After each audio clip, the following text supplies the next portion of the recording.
Espaço urbano brasileiro. O espaço urbano ou a urbanização no território brasileiro iniciou-se de maneira mais concreta a partir do final do século XIX, com o início gradativo da industrialização no país. No entanto, foi apenas nos anos de 1930 que a presença das indústrias tornou-se mais intensiva e a organização desses espaços urbanos começou a intensificar-se, essa urbanização. A segunda metade do século XX serviu de incremento graças ao intenso êxodo rural, ocasionado pela mecanização das cidades produtivas no meio rural, o que gerou um maior desemprego no campo e a grande leva de imigrantes em direção às principais cidades do Brasil.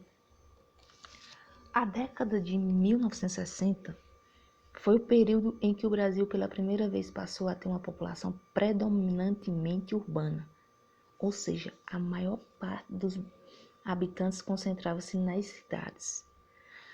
Atualmente, mais de 80% dos habitantes do Brasil residem em cidades, sendo a maioria delas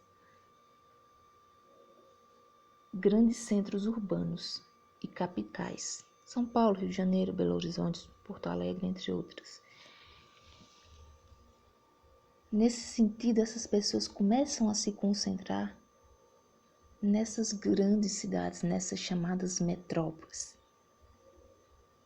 Esse foi um dos motivos responsáveis pela desigualdade tanto em tamanhos das cidades e números de habitantes, quanto em níveis de avanço econômico e ofertas de infraestrutura no espaço urbano brasileiro.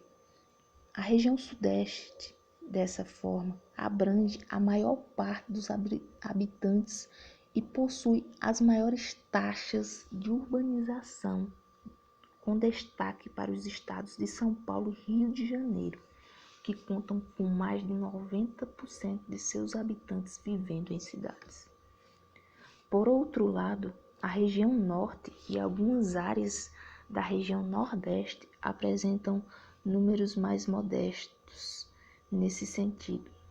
Os estados menos urbanizados no Brasil são Pará, Maranhão e Piauí, enquanto outros apresentam números pouco maiores, mas com índices populacionais baixos, o que torna suas cidades menores em termos demográficos, a exemplo do Acre e de Roraima.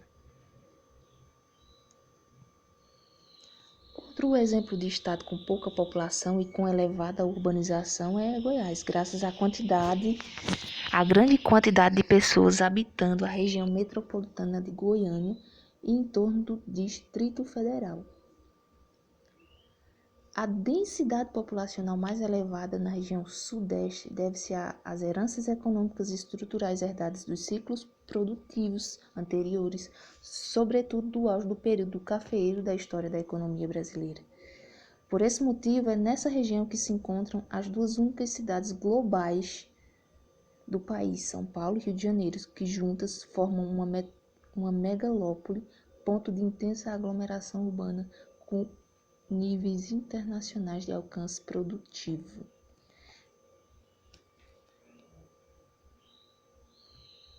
Nesse sentido, há um tipo de hierarquia urbana. É a maneira como as cidades organizam-se dentro de uma escala de subordinação. Na prática, ocorre quando as vilas e as cidades menores subordinam-se às cidades médias e estas se subordinam às cidades grandes, por meio da hierarquia urbana. Pode-se conhecer a importância de uma cidade e a sua relação de subordinação ou influência sobre as outras que estão à sua volta. Essa teoria não é estabelecida apenas pelo tamanho da cidade ou pelo contingente populacional, mas especialmente pela quantidade e variedade de bens e serviços oferecidos. Quanto maior é a sua importância no processo produtivo, maior é a sua colocação na hierarquia urbana. Como a gente pode ver, a metrópole nacional, influencia a regional, que influencia o centro regional, que influencia a cidade local, que influencia as vilas. Num esquema mais atual, mais nacional, essa metrópole nacional ela influencia metrópole, regional, centro regional, cidade local e que influencia as vilas.